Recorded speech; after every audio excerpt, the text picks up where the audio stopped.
Hello everyone, welcome to cinema और मैं। तो आज मैं थाई ड्रामा डेविल सिस्टर का एपिसोड 2 एक्सप्लेन करने वाली हूँ।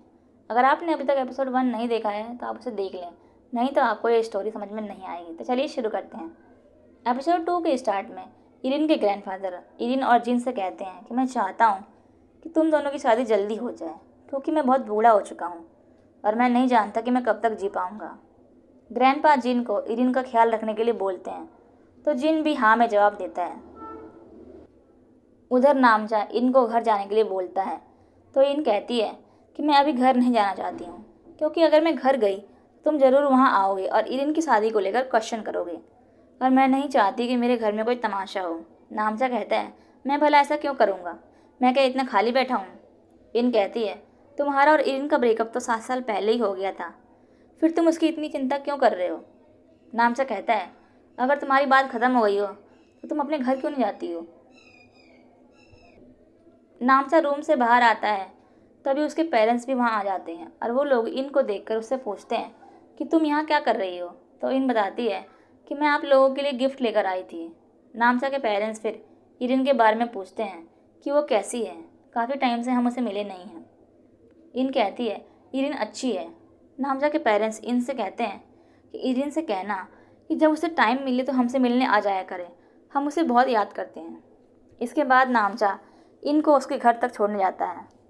उधर हम इरिन को देखते हैं, जो जिन से कहती है कि चाहे कुछ भी हो जाए पर मैं तुमसे शादी नहीं करने वाली। आई होप कि तुम मुझे समझ रहे हो। जिन कहता है, फिर मैं तुम्हारे ग्रैंडपा को क्या जवाब दूँ कि तुम मुझसे शादी क्यों नहीं करना चाहती हो।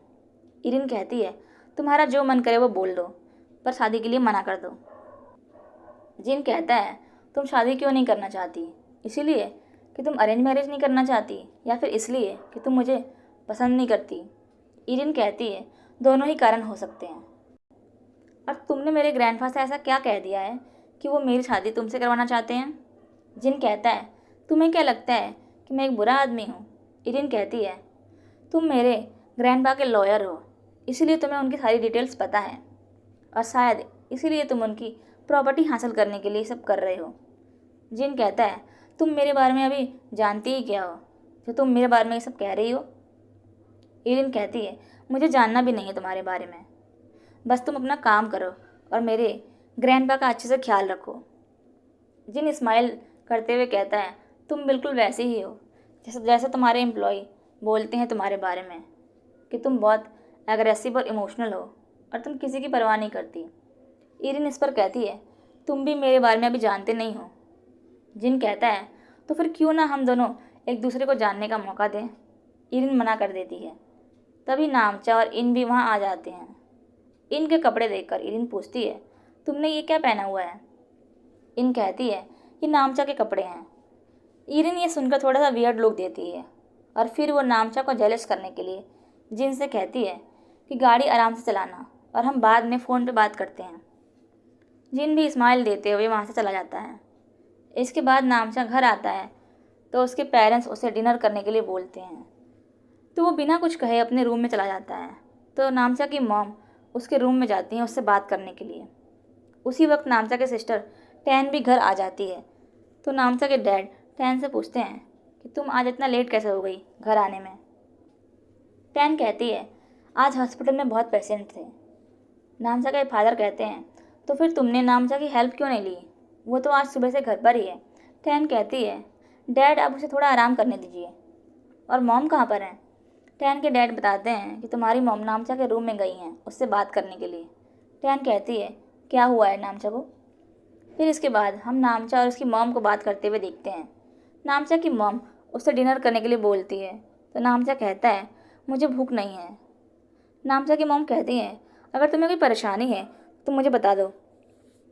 नामचा कहता है, मॉम क्या मैं अभी भी बहुत ज़्यादा यंग दिखता हूँ। नामचा की मॉम कहती है, तुम अब बड़े हो गए हो और समझदार भी। क्या किसी ने तुम्हें ये कहा है कि तुम एक बच्चे दिखते हो। नामचा कहता है, हाँ।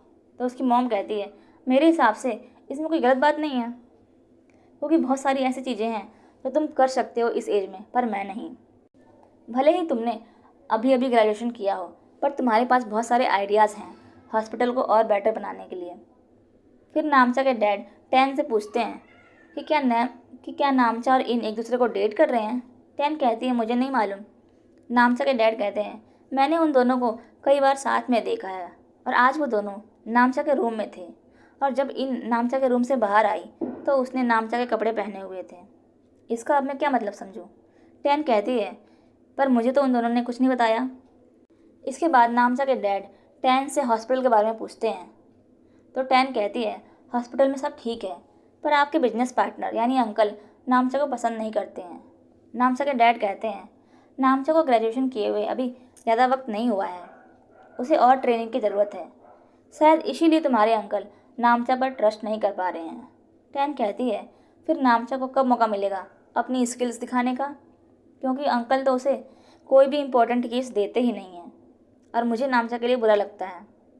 इसके बाद हम इरिन को देखते हैं जो सोते वक्त नामचा और इन के बारे में सोच रही होती है। इरिन को नींद नहीं आती तो वो बालकनी में चली जाती है। नामचा भी अपनी बालकनी में खड़ा होता है।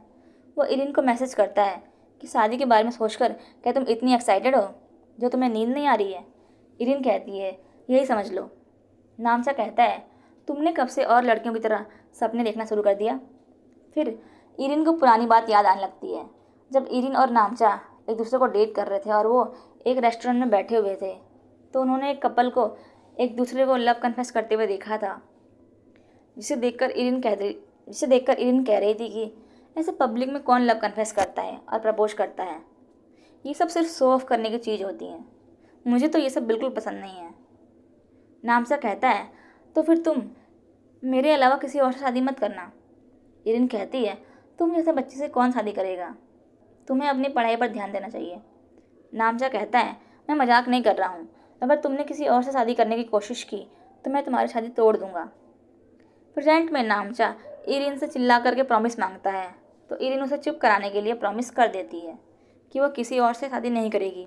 तभी नामचा की सिस्टर टैन नामचा से पूछती है कि अभी चिल्ला कौन रहा था। नामचा बहाना बनाता है, वो कहता है कि मैं तो यहाँ कब से हूँ, मुझे तो कोई आवाज़ नहीं सुनाई दी, शायद तुम्हें गलतफहमी हुई होगी। अगली सुबह जब इरिन वॉक पर जाती है तो उसे एक डॉग मिलता है जिसे वो खाने के लिए चिकन बोन देती है खरीद कर। तो नामचा वहाँ पर होता है। वो इरिन को कहता है कि डॉग्स चिकन बोन खाने से मर सकते हैं क्योंकि पके हुए बोन्स ज़्यादा हार्ड होते हैं कच्चे बोन्स के मुकाबले, जिसे डॉग्स डाइजेस्ट नहीं कर पाते और इससे उनकी मौत हो सकती है। इरिन कहती है पर डॉग्स का फेवरेट फूड तो चिकन होता है ना। नामचा कहता है तुम बोन्स के बदले इसे मीट बॉल दे सकती हो खाने के लिए।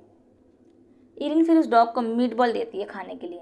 नामचा कहता है अगर तुम इसे ऐसे ही रोज़ खाना देती रहोगी तो इसे तुम्हारी आदत पड़ जाएगी। इरिन कहती है ऐसा कुछ नहीं है, अगर मैं कल यहाँ पर नहीं आई तो ये कहीं और चला जाएगा और मुझे भूल जाएगा। नामचा फिर अपने बारे में कहता है कि अभी भी एक डॉग है जो तुम्हारा वेट कर रहा है कब से। इरिन फिर कहती है तो शायद वो डॉग बहुत ही स्टूपिड होगा जो मेरा वेट कर रहा है। नामचा इरिन से कहता है तुमने डॉग के लिए मीट खरीदा है, मुझे भी भूख लगी है तो प्लीज़ मेरे लिए खाना खरीद दो ना, क्योंकि मैं पैसे लेकर नहीं आया हूँ और तुम्हारे पास तो पैसे भी हैं। इरिन को नामचा के लिए भी ब्रेकफास्ट लेना पड़ता है। इरिन नामचा को जल्दी खाने के लिए कहती है क्योंकि उसे घर जाना है। तो नामचा उसका वॉलेट अपने हुडी में रख लेता है। घर वापस आते ही इरिन नामचा से अपना वॉलेट वापस मांगती है तो वो कहता है कि मुझे नहीं मिल रहा तुम्हारा वॉलेट। तो फिर इरिन ज़बरदस्ती अपना वॉलेट नामचा से छीन लेती है। ये सब इन भी बालकनी से देख रही होती है। तभी वहाँ पर जिन आ जाता है और उन दोनों को साथ में देखकर वो इनसे कहता है कि नेक्स्ट टाइम से मैं भी तुम्हारे साथ वॉक पर आऊँगा। नामचा कहता है तुम्हारे साथ कौन आएगा वॉक पर। इरिन नामचा को उसके घर जाने के लिए बोलती है और जिन के साथ अंदर चली जाती है। जिन इरिन के दादाजी से मिलता है। इरिन के दादाजी कहते हैं तुम्हारे और इनके बीच में कैसा चल रहा है। जिन बोलता है आप तो इरिन का नेचर जानते ही हैं कि वो कैसी है, इसीलिए मुझे उसे मनाने में टाइम लग रहा है। इरिन के दादाजी कहते हैं तुमने और तुम्हारे फादर ने हमेशा मेरा और मेरी चीज़ों का ख्याल रखा है, इसीलिए मैं सोचता था कि तुम्हारा एहसान कैसे चुकाऊँगा। दादाजी कहते हैं इन और इरिन का मेरे सिवा कोई नहीं है, उनके पेरेंट्स की डेथ तो बचपन में ही हो गई थी, इसीलिए मैं चाहता हूँ कि मेरे जाने के बाद तुम उनका ख्याल रखो। उधर नामचा अपनी सिस्टर टैन से बार बार इरिन को कॉल करके अपने घर पर डिनर करने के लिए इनवाइट करने के लिए बोल रहा था, लेकिन इरिन कहती है कि उसे ऑफिस में काम है, इसलिए वो ऑफिस जा रही है और वो नहीं आ पाएगी। ये बात सुनकर नामचा का मूड ऑफ हो जाता है और वो टैन को गुस्से से देखने लगता है। उधर इरिन जब ऑफिस के लिए निकलती है तो इन उससे कहती है कि तुम कहाँ जा रही हो, क्या तुम मेरे साथ हॉस्पिटल चलोगी? मुझे डॉक्टर के पास जाना है। इरिन मना कर देती है और ऑफिस के लिए निकल जाती है। इन अपने आप से कहती है कि इरिन ने मुझसे पूछा भी नहीं कि मुझे डॉक्टर के पास क्यों जाना है। इसके बाद जिन इरिन से पूछता है कि क्या तुमने इरिन को देखा है? इरिन कहती है वो तो ऑफिस चली गई, शायद वो तुम्हें अवॉइड कर रही है, इसलिए उसने तुम्हें नहीं बताया। जिन कहता है क्या मैं इतना बुरा हूँ जो वो ऐसा कर रही है? इन कहती है मुझे नहीं पता क्योंकि मैं इरिन नहीं हूँ, जिसे सबकी अटेंशन मिलती है। इन फिर नामचा को कॉल करके अपने साथ हॉस्पिटल चलने के लिए बोलती है तो नामचा पहले तो मना करता है लेकिन फिर मान जाता है इनके साथ जाने के लिए। इरिन जब ऑफिस पहुंचती है तो उसे वहां एक भी सिक्योरिटी गार्ड नहीं मिलता तो वो गुस्सा करती है। फिर उसे लिफ्ट में वही सिक्योरिटी गार्ड मिलता है जिसे उसने जॉब से निकाल दिया था। वो सिक्योरिटी गार्ड इरिन पर गुस्सा करने लगता है। इसी बीच हम इनको देखते हैं जो चेकअप कराने के लिए अंदर जा रही होती है तो वो अपना पर्स और मोबाइल नामचा को दे देती है।